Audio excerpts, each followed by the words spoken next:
Assalamualaikum warahmatullahi wabarakatuh. Nepangkeun wastapun Sinta Setianingsih bade ngadongeng nu judulna Si Kancil jeung Buaya. Dina hiji poe aya si kancil, sato nu dianggap pangpintenna. Eta teh keur lempangan di sisi leuweung neangan walungan.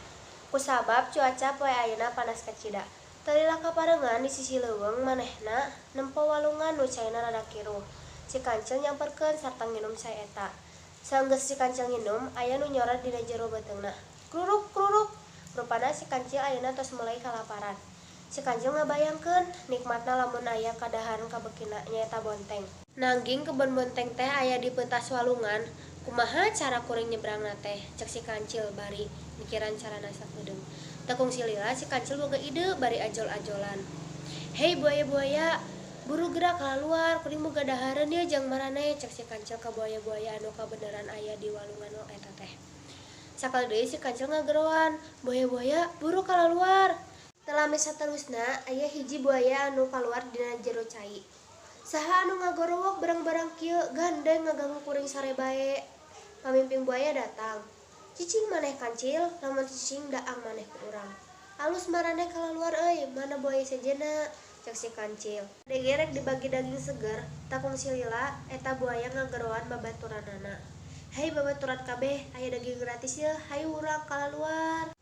Teu sabaraha lami, tos mulai kaluar eta buaya-buaya teh tina jero cai.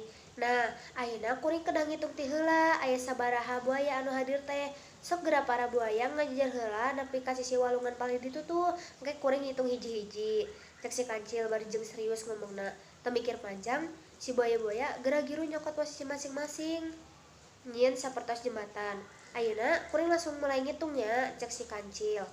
1, 2, 3, sabari saterusna ngajolan tonggong buaya sejenna. Dugi akhirna si kancil nepi di pentas walungan. Bari ngomong dina jero hate, gampang geuningan euy. Dugi di pentas walungan si kancil ngomong ka buaya-buaya, buaya-buaya sebenarnya kuring teh teu aya daging seger nu kuring rek bagikeun ka maraneh, kan geus katempo kuring teu mawa nanaon. Kuring mangan saukur hayang mentas walungan, da kuring ge lapar, cek si kancil bari seura-seuri. Sakabeh buaya anu aya di dinya atuh meureun kesel kusabab ngarasa ditipu ku si kancil. Awas maneh kancil mun kapanggih deui, beak maneh kancil. Teu mikir panjang, si kancil geura lumpat asup ka kebon patani. Keur ngala bonteng anu jadi kabekina. Sakieu wae dongeng ti Abi. Wassalamualaikum warahmatullahi wabarakatuh.